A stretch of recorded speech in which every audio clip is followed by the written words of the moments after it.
Alright, so another video. Before I get into this video, I just wanted to quick do kind of an announcement. Um, I have found the way my reviews go very dissatisfactory. In the sense I feel like I just do a rough analysis, or I just talk about vague stuff and give a score. And there's just a couple things I want to say. So I think giving a score is pretty just crude when it comes to religion and other serious topics. When I first thought about it, it sounded like a fun, like silly novel idea. But I don't know how I feel about it now. And in general, with certain books, I have found that I don't like doing just a review because when I do a review and try to keep it spoiler free, I just don't get to talk about anything I like to. I don't really want to just review it like some dumb critic because my opinion doesn't matter. So I want to actually analyze and just talk about it passionately. And I can do a review at the end. That's what I'm going to do from now on. I am going to. I am going to review books. The beginning will be an analysis where I just talk about the book. There will be spoilers. The last little like 20% maybe will be I talk about like themes and just more review based stuff and try to keep it spoiler free. I guess I'll try to do. We'll see. I'll play it by ear. Um, anyways, this review is for Jainism, History, Society, and Practice. Um, no, Philosophy and Practice. And it's by Augustin. I don't want to say Paniker. Augustin Paniker. I don't. Augustin Piniker. I don't want to say that wrong. I don't. Anyways, there's a sleeve on. I threw it away because it was kind of annoying. But it's part of a set. It's a long book. So I read this actually a couple months ago, and I just never reviewed it. So I'm gonna do it now for kind of content. It goes like the cover says in those four pillars of Jainism. It was my first true introduction, besides a couple wiki articles into Jainism. It talked about the history.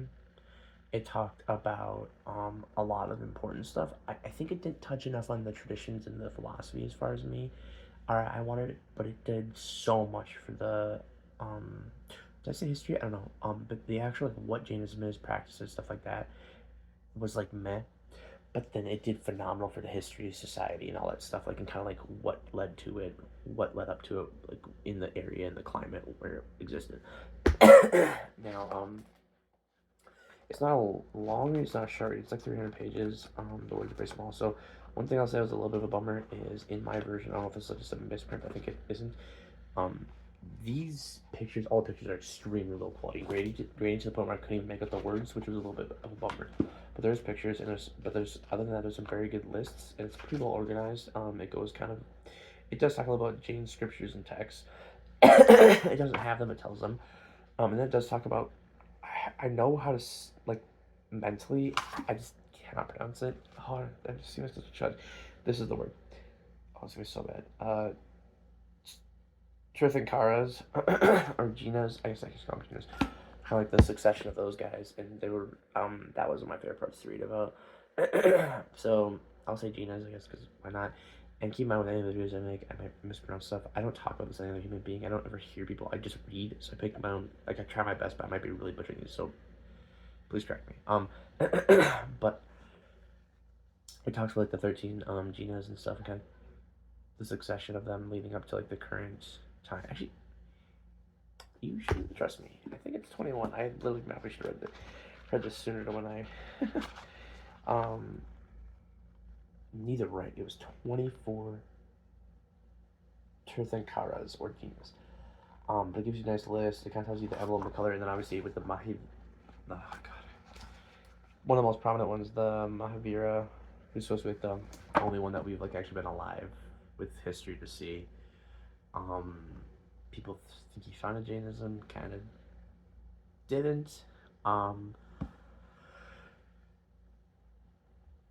as a whole, this book, I'm just gonna be honest, I'm not fully educated on Jainism.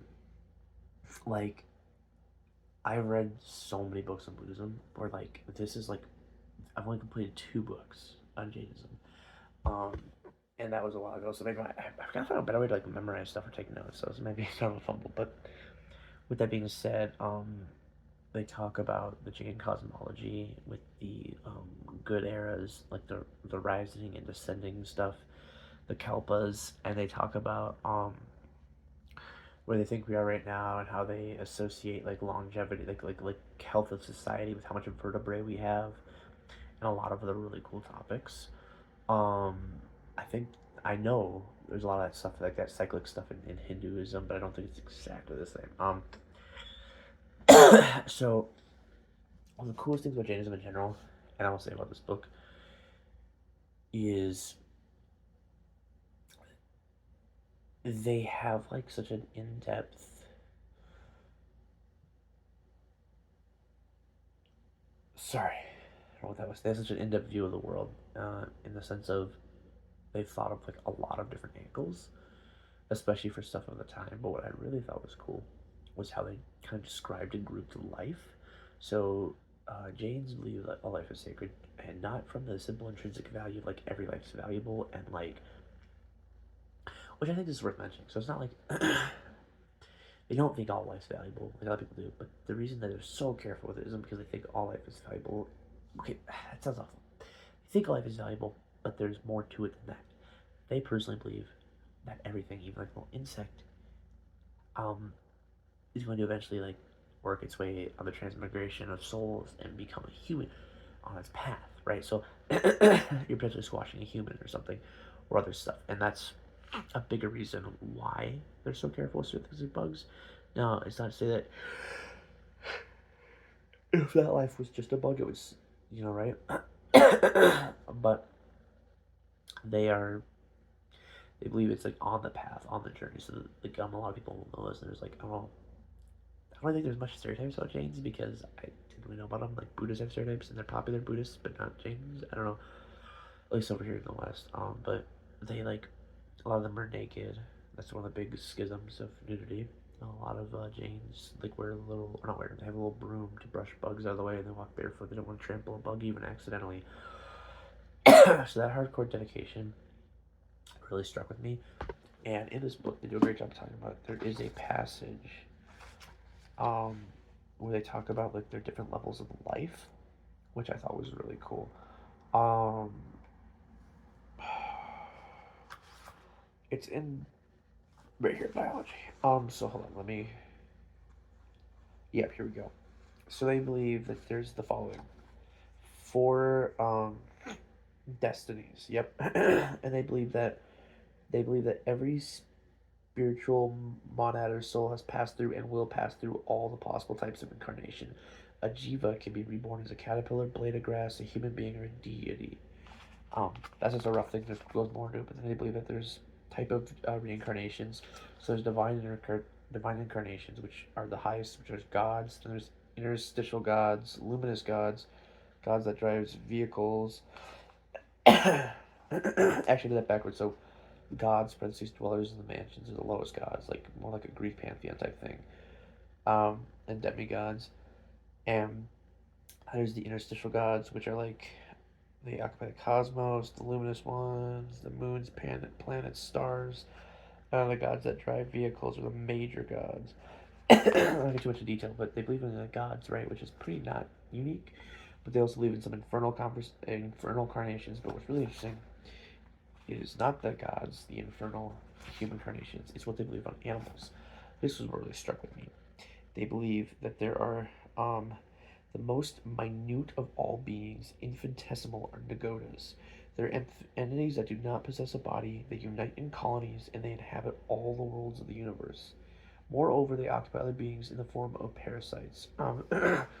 So to not like butcher it, but they're basically like small little particles, almost atoms, almost matter-like things that are like almost like bacteria level, and maybe could be equivalent modern day to literally just bacteria and germs and like stuff that doesn't have any remote sentience is argued to even be alive, depending on definitions, argued to be an animal in that weird classification. They were on the ball in this, and not only that, they have respect for even this shit, and that's what gives me. So it's just crazy, and how they even talk about. So then here's what gets interesting. Then above that, they talk about like rocks and air and elements as being living, and above that they go to what most people consider, which is like vegetables, plants, and then animals. So their respect goes even deeper than I think a lot of other traditions do. And obviously, I want to say other traditions like just like destroy their stuff, but they have a sense of respect for all these small things, like insanely small. And I thought that was really amazing. So that's the book goes into that. The book is good, but that goes about more Jainism as a whole. Some of the parts of the history in this really lost me and I lost interest. I'm not a big history guy. It's not my area of expertise. I like philosophy, religion, religious practices, society. This could be cool, and then like fiction, but I don't like long, boring history lessons. But that is me. The book did a pretty good job. All in all, despite the bad pictures, the book was really good. I'd give it like an 8, 8.5 out of 10. I give those a lot, but that just means it's good. But again, 9 is like awesome and 10 is perfect. It wasn't life changing. I don't think I'll reread it, but I did really enjoy it. It got me into Jainism, so I bought some more books about it a while ago, and I'm going to tackle those. I definitely probably didn't go into near that's all in the book, and I probably butchered it, but this isn't my video per se in Jainism as a whole. This is just what I learned. So do I recommend this book? It was on Amazon, I think like $30. Honestly, yeah, it took me like quite a few hours to read it. Do I think it's worth it for an introduction book? I don't think there's a better book out there for just like getting into it, because like I've ordered like a holy textbook and some more simple books. It just depends on what you want. But if you're interested in Jainism, this is a really good recommendation. I don't know where I put it, but I had another one. I was more like lay thing. I gotta get my books locked in here. Okay. Anyways, that's my video.